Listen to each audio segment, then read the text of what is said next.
Allez, Msokher à toi, Hussein. Bonsoir, Hussein. Bon, ici au Canada, c'est l'après-midi. C'est l'après-midi.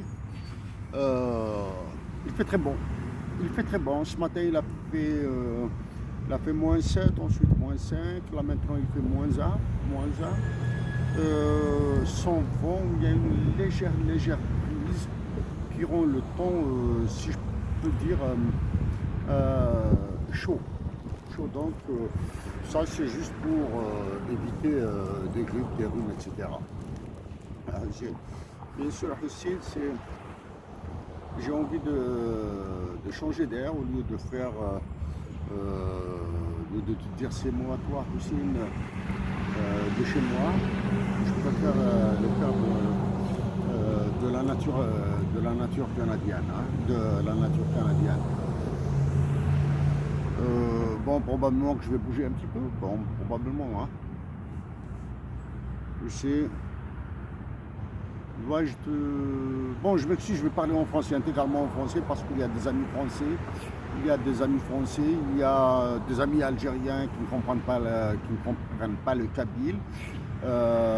Donc, moi, j'ai envie de les associer à cette joie de m'adresser à toi, même si tu es dans un autre monde, tu sais.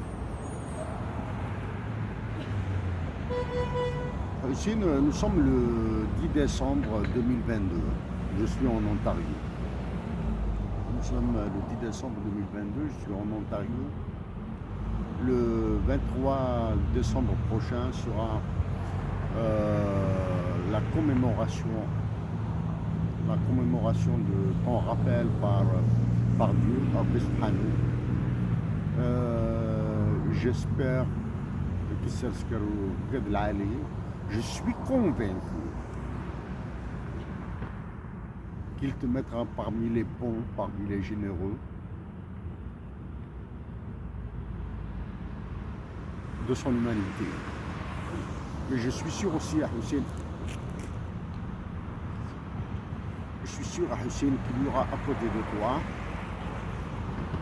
des personnes que j'aime beaucoup. Bien sûr, je te vois me dire, arrête de me parler comme ça, je te vois me dire ça, je te vois me demander quelles sont mes intentions pour 2023, c'est dans 3 semaines. Dans 3 semaines. Je te dirai simplement qu'elle sera intense.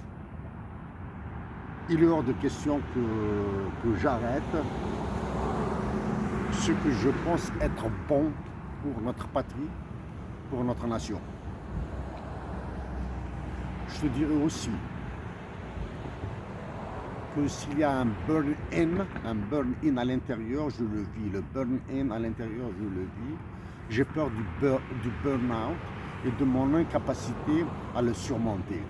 J'ai vraiment peur d'un burn-out. Je suis un peu fatigué, je te le dis à Hussein. Hussein, je pense que tu as remarqué qu'à côté de moi, du côté droit ou du côté gauche, il manque une personne. Une personne, probablement, la personne que probablement j'aime. Différemment des autres. Ou une personne que je pense aimer, différemment des autres aussi. Mais il y a des personnes aussi qui me manquent à Hussein. Puis sont en Algérie, comme Yima, ma mère à Hussein. J'ai été enterré à côté de ta mère. Comme ma mère, comme mes frères, mes soeurs, mes neveux, mes cousins, tous. Donc, Hussein a ce jour à Hussein, donc on va essayer que du bon, hein, on va faire un peu dans la décontraction à Hussein. Donc, probablement que j'ajouterai quelque chose vers le 15-16 décembre, probablement, mais ça m'étonnerait fort.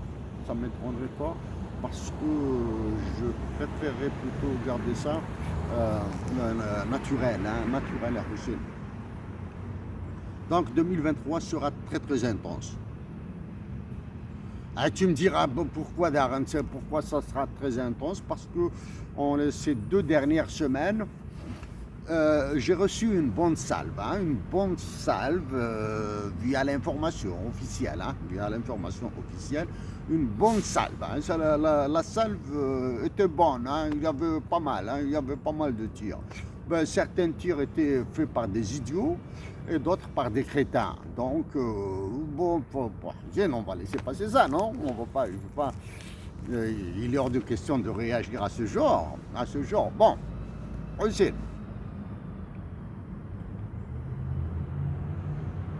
Par quoi vais-je commencer? Bon, j'ai commencé par la personne qui devait être ici, ou ici, ou ici. Mais elle est là. Elle est là. Aussi, j'ai lu beaucoup. Hop, commence à monter un peu. Aussi, j'ai commencé à lire des livres très jeunes, hein, vraiment très jeunes. C'est-à-dire, j'ai commencé à lire des livres très sérieux, à peine adolescent, à 15 ans, 16 ans. J'avais déjà lu André Gander Frank, Giovanni Hariri, Samir Amin. Et j'ai lu des livres dans lesquels tu as été cité. Donc je suis marqué par ça. Je suis marqué par ces lectures d'adolescence. Hein, d'adolescence.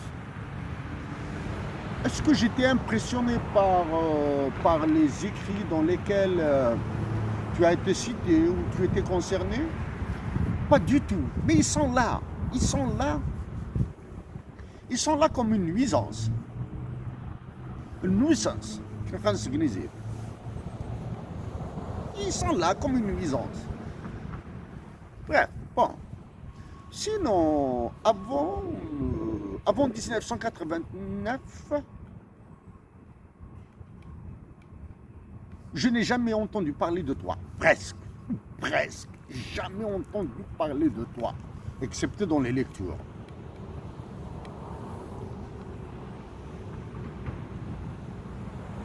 À peine ai-je entendu de toi, de la réunion, la rencontre de Londres. À peine ai-je entendu parler de toi avec Alim Sili. À peine, hein, vraiment à peine. Mais j'étais un bon lecteur pour mon âge. Donc en 1989, Hussein, quand tu es rentré en Algérie, j'allais au travail. À Bassoda, à Alger Centre. Tandis qu'il y avait foule qui t'attendait à l'aéroport, qui voulait t'accueillir à l'aéroport. Je me suis dit que j'étais probablement anormal, puisqu'il y a foule qui attend cet homme, alors que moi j'étais quasiment pas dans l'indifférence, pas du tout dans l'indifférence. J'étais dans une certaine forme d'ambivalence. Parce que je me disais, s'il y a autant de personnes qui attendent cet homme, c'est que cet homme mérite cet honneur, mérite cet accueil, mérite cette joie. C'est resté comme ça dans ma tête, dans mon cœur aussi, c'est resté comme ça. Ensuite sont venues les manifestations à lesquelles tu avais appelé. Houssine, si je te dis que j'ai assisté à absolument, j'étais présent plutôt dans toutes les manifestations à lesquelles tu avais appelé. J'étais vraiment à toutes. À toutes, pour certaines. J'ai été présent parce que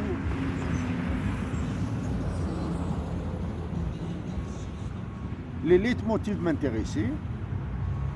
Pour d'autres, Houssine, ça te paraîtra peut-être banal, mais j'aime, il n'y a pas un moment la banalité est bonne à Houssine. Toutes les manifestations à lesquelles tu as appelé étaient belles. Elles étaient vraiment belles. Elles étaient vraiment belles. Avec, je dirais une ambiance bon enfant. Il y avait de la joie, etc. L'ambiance bon enfant me dérangeait un petit peu, mais il y avait de la joie. Il y avait du bonheur même.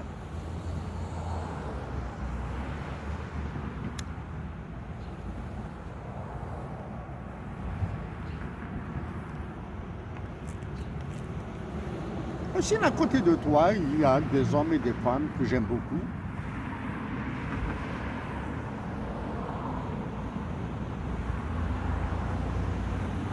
Que je respecte beaucoup.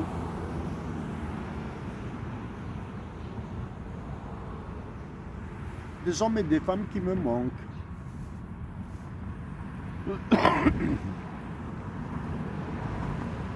Actuellement, Houssine, mon objectif, c'est d'effacer toutes les fautes que j'ai commises durant ma vie.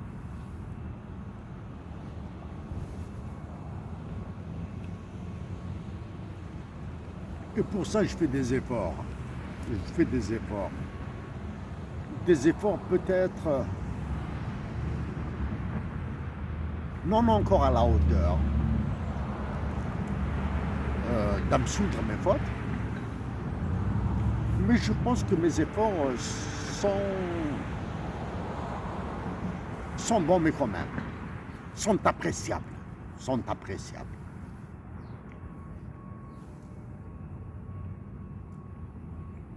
Houssine, dans mes prières, pour Dieu,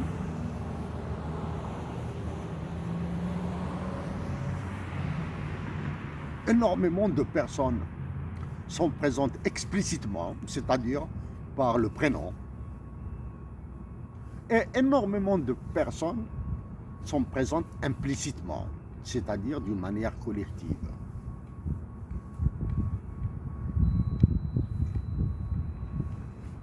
Quand je me déplace, que ce soit ici au Canada ou en Algérie,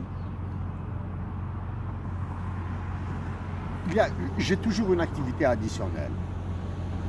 Quand je me déplace dans un moyen de transport, c'est-à-dire immobile, à l'intérieur du moyen de transport, j'ai un livre. Et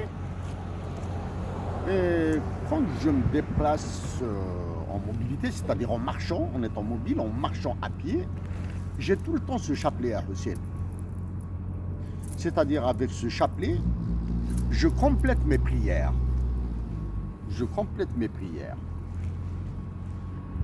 Pour Dieu. Voilà, Houssine. C'est donc...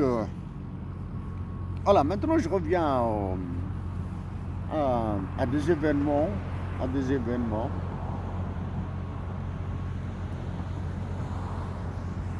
Assez simple, Houssine, assez simple. C'est simple. Des anecdotes à Houssine. Non, pas des anecdotes d'abord. Non, les anecdotes viendront après. Houssine, je t'ai vu danser dans une vidéo très courte en Algérie. Je t'ai vu danser.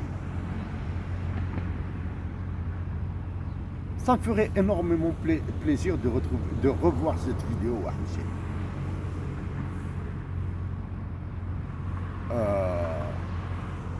Peut-être que certains me diront que j'hallucine.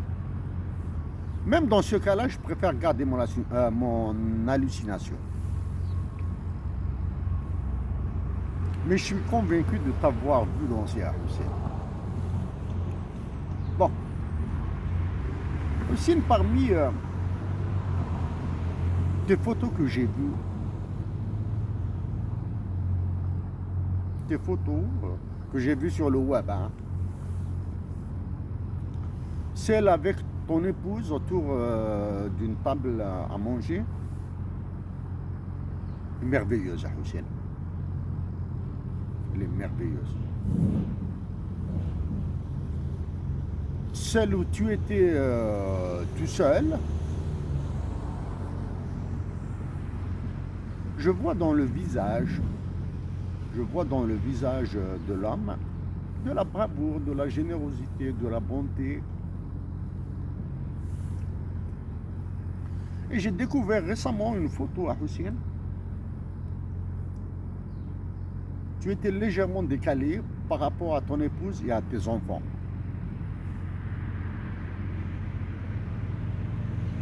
J'évite de parler des vies privées à Hussein. J'évite de parler des personnes qui ont été rappelées à Dieu. Mais dans le cadre de cette photo, je préfère dire ce que je pense personnellement. J'avais l'impression que tu disais, voici la reine qui a donné naissance à mes enfants. C'est l'impression à Hussein.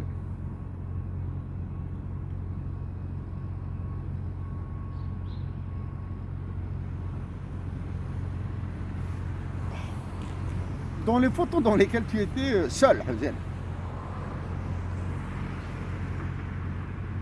Un sacré de bonsoir. Et tu es élégant, ou pas? Tu es élégant. Moi, je ne suis pas du tout élégant dans mes tenues vestimentaires. Hein. Je suis loin d'être élégant. Il n'y a pas... Peut-être que j'ai pas... Un inspecteur, etc. Un inspecteur, un ordonnateur. Un ordonnateur sur comment je m'habillais, etc. Excepté peut-être ma petite sœur. J'ai une petite sœur, Hussein, je l'aime tellement que j'ai peur d'elle. Chaque fois qu'elle me demande de la prendre quelque part, en voiture, elle me contrôle. Va te raser, tu te changes, bon, tu prends une douche, tu te rases, tu te changes et tu me prendras. Et fiche-moi la paix, tu demanderas à nos autres frères de te prendre là où tu veux. Et fiche-moi la paix, moi j'ai envie de me reposer, à jouer au domino. Donc il n'y a pas une personne qui m'ordonnera sur comment je dois m'habiller. Voilà, Hussein. Maintenant, voilà. Je reviens à deux anecdotes que j'ai envie, peut-être qu'elles seront décalées, vu l'endroit où je suis et l'endroit où tu es, qu'elles paraîtront décalées. J'éviterai de citer les noms à Hussein pour des raisons d'intimité, de respect. Voilà. Dans notre village à Hussein, Boujlil, j'ai un ami. Je vais légèrement décorer l'anecdote, légèrement la décorer, hein. Mais l'anecdote est vraie. J'avais un ami qui habitait en marge du village, l'asile. Il avait un petit poulailler. Son épouse avait un petit poulailler, une toute petite basse-cour, hein, une modeste basse-cour. Un chacal, un chien, a fait fureur dans sa petite basse-cour. Chaque fois, il lui prenait une poule, un poussin, un petit coq. Et il a juré, Inès, que tu vas mourir d'une sale mort et que tu vas te suicider. Donc il lui a tendu un piège, il a attrapé le chacal. Qu'est-ce qu'il a fait à Hussein? Il a pris 2 pots de lait vides, aluminium, hein, aluminium. Il les a noués à la queue du chacal, les 2. Et il l'a lâché le chacal. Le chacal avec la forêt, avec les pierres, avec le blocage des 2 trucs, des 2 pots de lait, les 2 pots de lait faisaient un bruit d'enfer pour le chacal. Donc le chacal ne pouvait pas s'arrêter de fuir. Donc cet ami m'a dit le lendemain, m'a dit que le lendemain, il avait trouvé le chacal mort avec les 2 pots accrochés, noués à sa queue. Donc voilà, il m'a dit, le chacal s'est suicidé. La peur a fait suicider le chacal.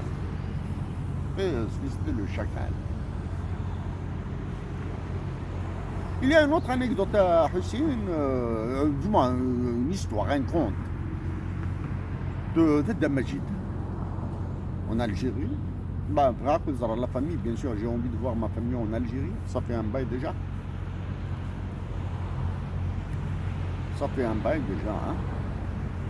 Donc Hussein, Damajid nous raconte en kabyle, c'est mieux avec sa technique, avec ses mimiques, avec ses gestes, avec son ton, sa façon de raconter. Damajid, c'est Coluche, hein, c'est un sosie de Coluche. En termes de blague, hein. En termes de visage, de forme, c'est quasiment Alain Delon. Même si ce n'est pas une référence, c'est Delon. Hein? Damajid nous a raconté sur l'histoire du partage du ciel et de la terre entre le coq et lui, l'aigle royal. L'aigle royal et le coq, comment ils se sont partagés le monde. Le coq qui est marié, il a une belle petite poule, des poussins avec elle, petit poussin sympathique comme ça. Et il était méchant avec sa poule, avec son épouse, avec sa dulcinée. Il était un peu méchant, il était sévère à la maison, etc. Il gueulait, etc. La poule en avait marre, elle s'est plainte auprès de l'aigle royal. L'aigle a vu le coq, ça va, ça se passe bien chez toi? Le coq, oui, ça se passe très bien. Ah bon, ça se passe très bien? Oui, ça se passe très bien. L'aigle s'adresse à la poule. La 2e fois, tu m'appelles aussi. Donc le coq a cassé les pieds à sa poule. Il a cassé les ustensiles. Il a engueulé tout le monde. Et c'est un fainéant, bien sûr. Le coq est un fainéant. La poule s'est plainte une 2e fois. L'aigle royal au coq. C'est la 2e fois que je te demande est-ce que ça va très bien chez toi là. Le coq, ça va très bien, etc. La 3e fois, la poule se plaint. Et l'aigle royal vient. Il prend le coq. Pas ces griffes là. Les griffes, j'ai oublié le nom. Hein. J'ai oublié le nom des griffes d'un aigle royal là. Il le prend. Il monte avec. Que vois-tu? L'aigle royal au coq. Que vois-tu? Là, je vois le jardin, je vois ma maison, je vois les enfants, je vois ma femme, je vois les voisins, etc. Inès, pas encore. On monte un peu plus. Le coq lui demande, où est-ce que tu me prends là? Où est-ce que tu veux me prendre? Inès, je vais te prendre chez moi et tu verras ma femme, je vais te présenter ma femme, je vais te présenter mes enfants, etc. Ah bon? Inès, d'accord, Inès, on va prendre un café, etc. On va manger un petit bout chez moi. Ah bon? D'accord, dans ce cas-là, d'accord. Il monte encore. L'aigle royal monte un peu plus. Qu'est-ce que tu vois? Hop, ça commence à devenir jaune. Je vois du jaune, du vert. Je vois les montagnes sont devenues petites, etc. Hop, Inès, pas encore. On monte. Et le coq commençait à avoir les vertiges. Inès, est-ce qu'on est bientôt arrivé là chez toi? Inès, oui, bientôt on arrive. On n'est pas loin. L'aigle royal monte encore. Qu'est-ce que tu vois? Inès, je vois tout est bleu. Hop, Inès, là ça commence à devenir un peu plus clair pour toi. Inès, on monte encore. Inès, on n'est pas loin de chez moi. On monte encore un peu plus. Inès, qu'est-ce que tu vois? Inès, je vois la terre complètement comme un ballon. Ah, Inès, là c'est bon. On est arrivé. On est presque arrivé. Et par la dotation divine de l'aigle royal du sens de la géodésique, la géodésique c'est la géométrie sphérique, hein, c'est les courbes de la géométrie sphérique. Géodésique, il a bien calculé. L'aigle royal lâche le coq. Et le coq retombe juste à côté de chez lui. En vitesse, il rentre dans sa basse-cour, il demande à sa femme la poule. Inès, j'ai une fièvre de cheval. Inès, tu me fais un foulard autour de la tête, une couverture et je vais dormir. La poule, elle a peur de son mari, etc. Elle fait ce que le coq lui a demandé. Et maintenant, raconte-moi qu'est-ce qui s'est passé, Inès. J'ai fait un tour avec l'aigle royal. Je regrette d'avoir fait ce tour. Écoute, Inès, nous avons été pour prendre un café chez lui. Il va vous présenter sa famille, etc. Inès, fiche-moi la paix. Le coq à sa femme, fiche-moi la paix, laisse-moi dormir. Il dort toute la nuit. Au lendemain matin, la poule le réveille. Hé, mon cher mari, il faut que tu ailles faire il faut que tu prennes les enfants à l'école. Mais fiche-moi la paix avec tes enfants, avec l'école, etc. Fiche-moi la paix avec tes enfants, avec l'école. Laisse-moi dormir, j'ai encore de la fièvre. Tu me prépares le café et tu me fiches la paix. Tu prends tes enfants à l'école. Donc la poule, elle lui prépare le café, elle prend les enfants à l'école, etc. Elle revient, elle prépare à manger, elle fait ce qu'elle fait, etc. Le coq, la journée au lit. Au lit. Le lendemain, le surlendemain, la poule au coq. Et il faut que tu ailles au marché pour acheter de quoi manger. Le coq, fiche-moi la paix avec tes enfants, avec l'école, avec le marché et les courses. Va faire les courses et démerde-toi. La poule, elle fait la même, elle fait. Elle part au marché, elle fait les courses, elle revient, etc. Le troisième jour. Et maintenant, la poule qui s'adresse au côté, maintenant, ce que tu dois aller voir, ce qui se passe dans le village, etc. etc. Et écoute-moi. Pour la dernière fois,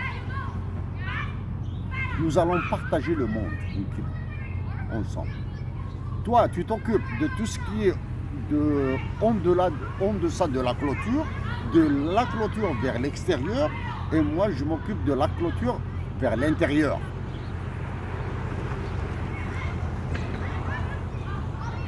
Et depuis ce jour, Hussein, quand tu étais chez nous là, as-tu vu un coq, Hussein, circuler dans un village?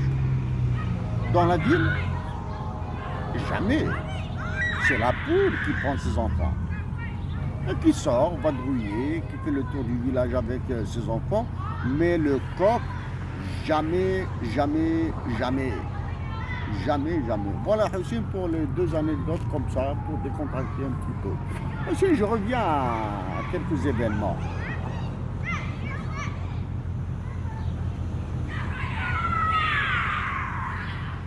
L'une des photos que j'aime le plus, c'est celle où tu as les enfants de Halim Sili sur tes côtés. Le garçon et la fille de Halim Sili à côté de toi. C'est une belle photo, Hussein. C'est une très belle photo. Comme je te dis à Hussein aujourd'hui, c'est pas le truc des actions ou pas d'actions, etc. C'est juste personnel. Il y a un certain moment, il y a quelques années de ça,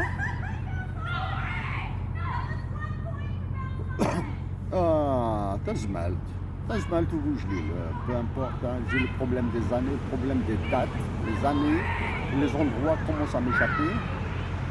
Donc je peux me tromper, Boujlil ou Tazmalt, quelque part, ou sans cabinet médical à Tazmalt. Mais la semaine prochaine, on se voit à Alger. On prendra des cafés, on mangera un bout ensemble, etc. à Alger. Mais j'ai réunion conseil national, quelque chose comme ça. Conseil national comme ça. Mais à ce où, il faut parler parler de travailleurs, le bâtiment de l'UJDA, Chamonix. À quelle heure vous commencez votre réunion? On m'a dit 10h, 11h, quelque chose comme ça. Je viendrai, je rentrerai, je serai présent. Personne ne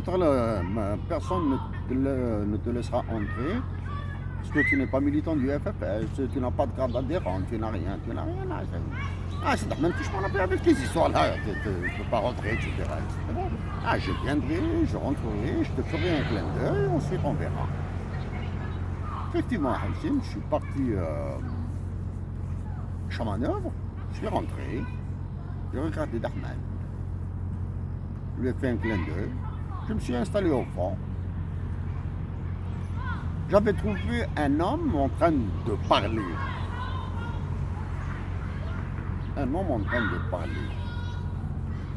Ce qu'il disait à Hussein était vrai, hein? Ce qu'il disait était vrai, c'était la vérité. Mais c'était la construction de sa vérité qui était titubante, là. Hein? Elle était très parcellaire. Mais ce qu'il avait dit était vrai. Mais la construction de cette vérité était titubante. Donc après, disons, 20 minutes, maximum une demi-heure, j'ai quitté la salle. Je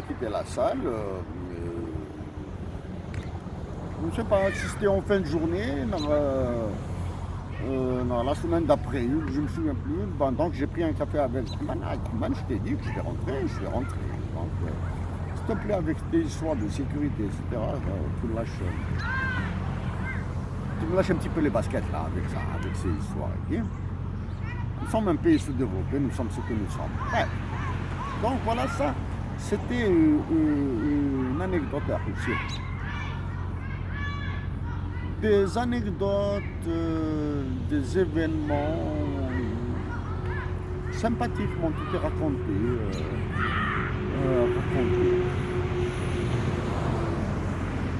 Hussein,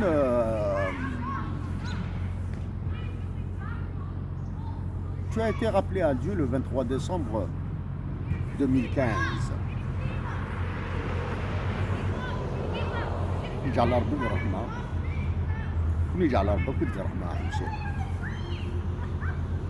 Donc le 23 décembre 2015, tu as été rappelé à Dieu. Une de mes relations, un ami, je dis un ami, m'avait appris que tu étais malade bien avant. Je savais que tu étais malade.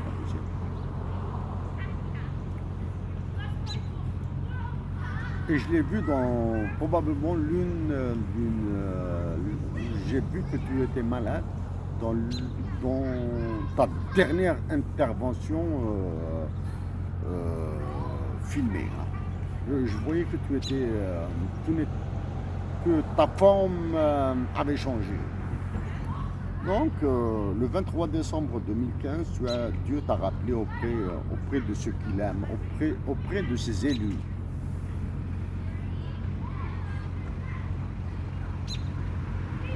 Le 20 décembre, la semaine du 12 au 20 décembre 2015, j'étais en Algérie.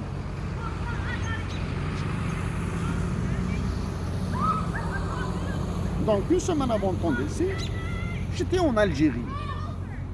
Donc je suis rentré vers le 19 ou le 20 décembre à Montréal. En Algérie, il avait fait chaud. Donc j'avais une tenue conforme à la chaleur, au climat de Tamourt. Et je pense avoir offert mon manteau à quelqu'un en Algérie.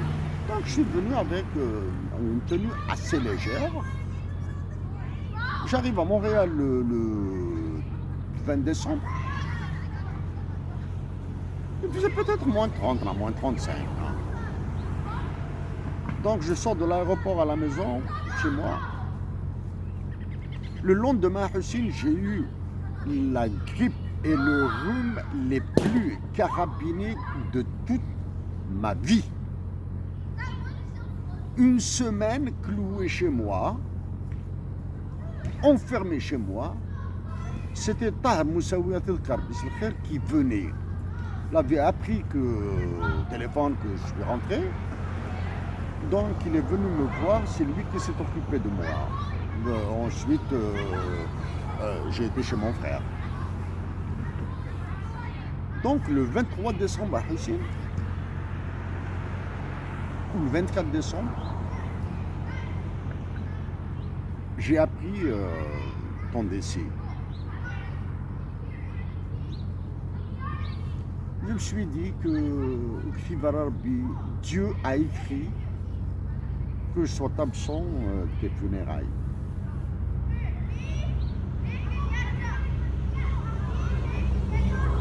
J'ai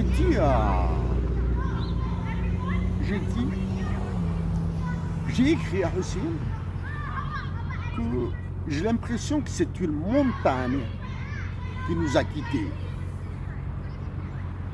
Et pour compléter mes mots, je dois ajouter ceux de Mahdi Acharchour à Hussein.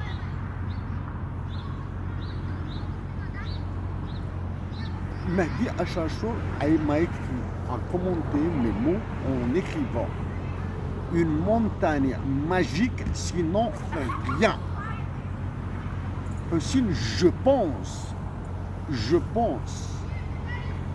qu'en plus de la doua de Saïd Chiban Pia Sonan, qui vient d'être rappelé à Dieu aussi, qu'en plus de la doua de Saïd Chiban pour toi, c'est les mots de Mahdi, que je considère comme un frère,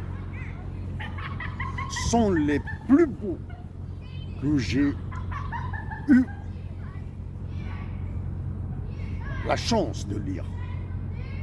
Sont les plus beaux. J'ai vu quelques hommages comme ça, j'ai parcouru en diagonale quelques hommages, quelques mots qui ont été écrits après ton départ.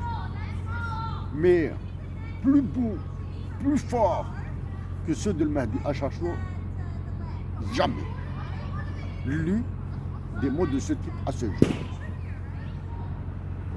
Aussi, la différence de somptuosité dans tes funérailles et de celle de Dahman. Il y a deux petites différences de somptuosité. Deux petites différences qui sont dues à ton aura. Ton aura. La foule qui était nombre de personnes qui ont assisté à ton enterrement et le volume des louanges qui t'ont été faits sont énormes, enormous, huge.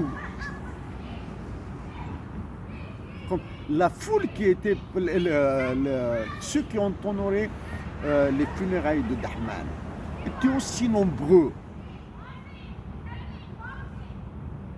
C'est proportionnel à son aura. Les louanges à Hussein, les prières, les doigts qui ont été donnés pour Rahman étaient du même calibre, étaient de la même intensité, de la même teneur, de la même ferveur.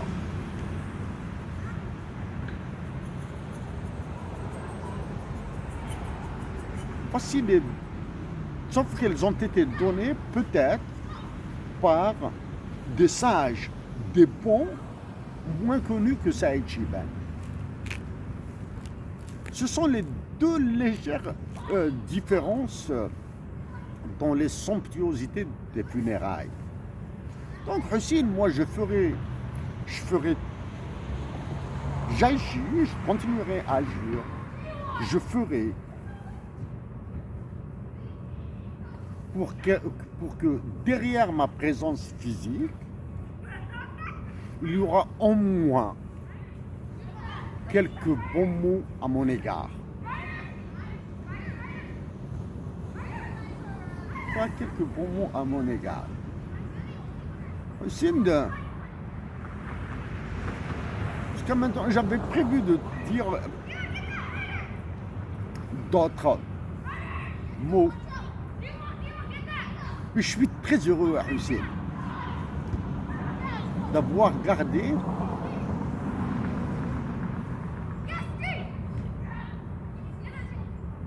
ma passion au fond de moi. Je suis très heureux à Hussein.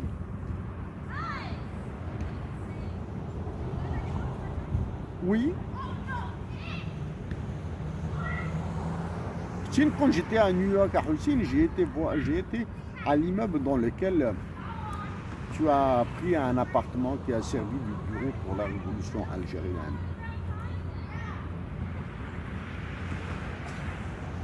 Comme je l'ai dit au début à Hussein, j'ai commencé à lire dès l'âge de 13-14 ans des livres, de gros livres. C'est à 16 ans que j'ai lu un gros livre comme ça, d'économie politique de Raymond Barre. Maximum 17 ans, j'ai lu un gros prix comme ça, d'économie. Même si je suis plutôt porté sur les mathématiques, mais je lisais pas mal. Assez pour un adolescent. Donc j'étais dans cet immeuble. Tu avais pris un appartement qui a servi pour la révolution algérienne.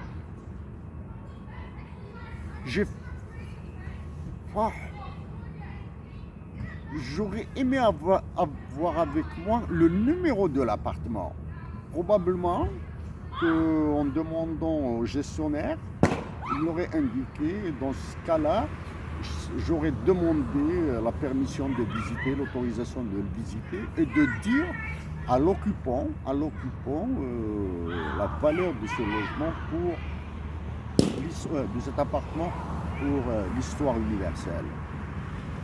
Mais malheureusement, je n'avais pas le numéro de l'appartement. Si à travers ce que tu as fait pour la révolution, ce que tu as fait pour l'indépendance de notre pays, j'ai appris ce que sont les valeurs de la confiance.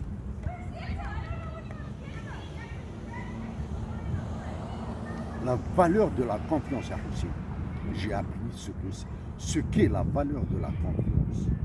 J'ai appris ce qu'est la valeur de la droiture, de la rectitude et de l'honnêteté. Peu importe les résultats.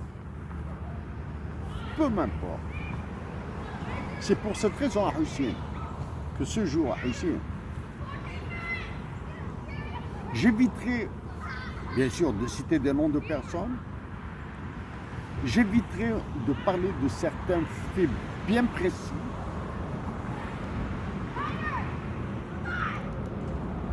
Mais j'ai envie de demander à Hussein, si tu croises Ramadan Aban, posez-vous la question, demandez-vous si vous aviez agi ensemble pour la libération de notre pays, si vous aviez agi ensemble, auriez-vous réussi? C'est une question qui me tarabiste aussi. Avec les génies qui vous caractérisent, le génie de Ramadan Abban, le génie de Ekrim Hussein, avec les intelligences qui vous caractérisent et qui sont différentes. Vos génies sont différents, vos intelligences sont différentes. Votre objectif est le même. Auriez-vous réussi? Certainement oui, à la condition nécessaire, non suffisante, de la présence de l'Arbib Mehdi avec vous. Il est hors de mon propos de sous-estimer ou de mésestimer la contribution, les efforts des uns et des autres. Il est hors de question à Hussein, pour moi, d'oublier les soldats de la libération de l'Algérie qui étaient des civils.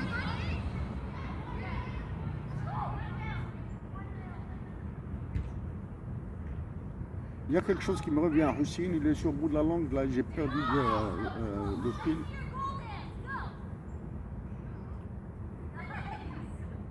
Pas grave. Hussein, comment ai-je découvert le gros des informations qui concernaient la révolution? Ah, voilà, l'idée me revient. Hussein, je me suis intoxiqué avec des livres de prétendus livres d'histoire écrits par des Français sur la guerre de libération nationale. Je me suis intoxiqué avec. Parmi eux, ceux qui t'ont affronté sur un plateau d'une télévision française. J'étais intoxiqué par leurs livres. C'était les uniques livres qui circulaient en Kabylie, à Moujlil. C'était les uniques livres qui étaient accessibles pour moi en France et à l'époque. J'étais très jeune quand je les ai lus. J'étais vraiment très jeune. Hein? Collège, lycée, quelque chose comme ça. Quand est-ce que je me suis réconcilié avec l'histoire de la guerre de libération nationale? C'est quand j'ai lu les livres que tu as offerts à Dahman, les livres d'histoire écrits par Charles-Robert Ageron. Là, quelle chance, je me suis dit, quelle chance de vivre dans un si merveilleux pays, dans une si merveilleuse patrie.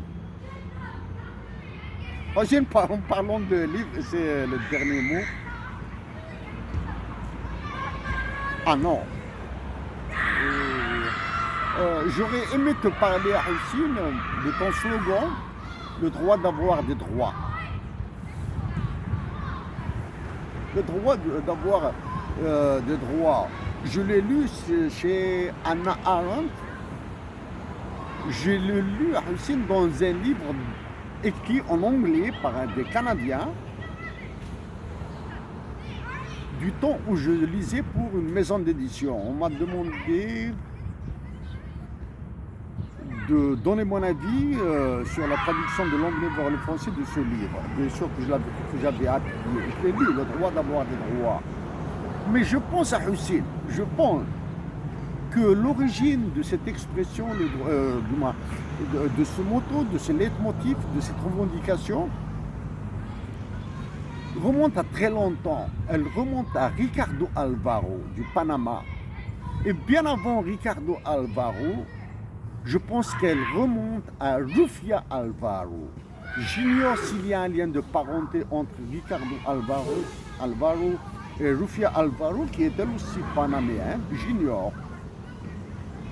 Mais j'ai croisé quelque part qu'elle aussi avait parlé de ce droit d'avoir des droits dans une autre forme et la somptuosité du crime en dépossession quand j'ai découvert toute sa valeur.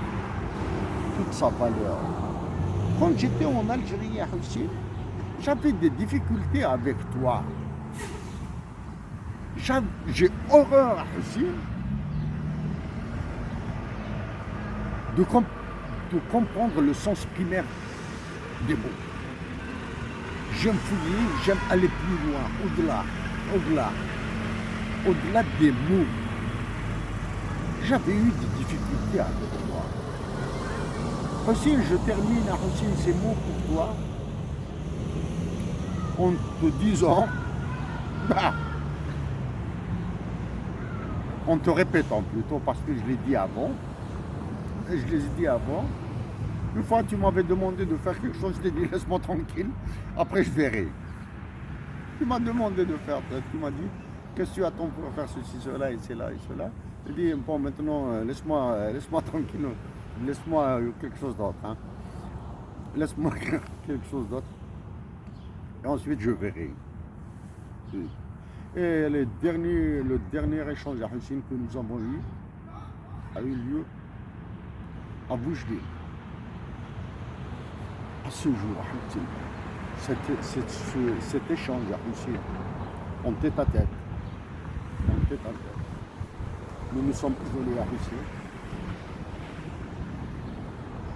C'était à Boujdi, nous nous sommes isolés. L'échange était triste à Hussein. C'est la tristesse de cet échange à Hussein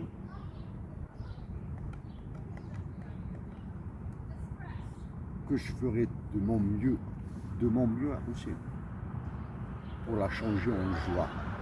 Pas la mienne, pas la tienne, Hussein. La joie de la nation algérienne à Hussein. La joie de la nation algérienne qui souffre et qui résiste. Hussein, dois-je te dire que tu as toute ma considération? Oui, je dois te le dire.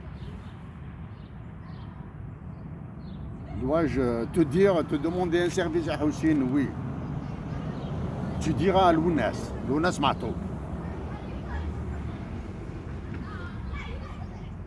Merci pour l'obol qu'il m'a offert.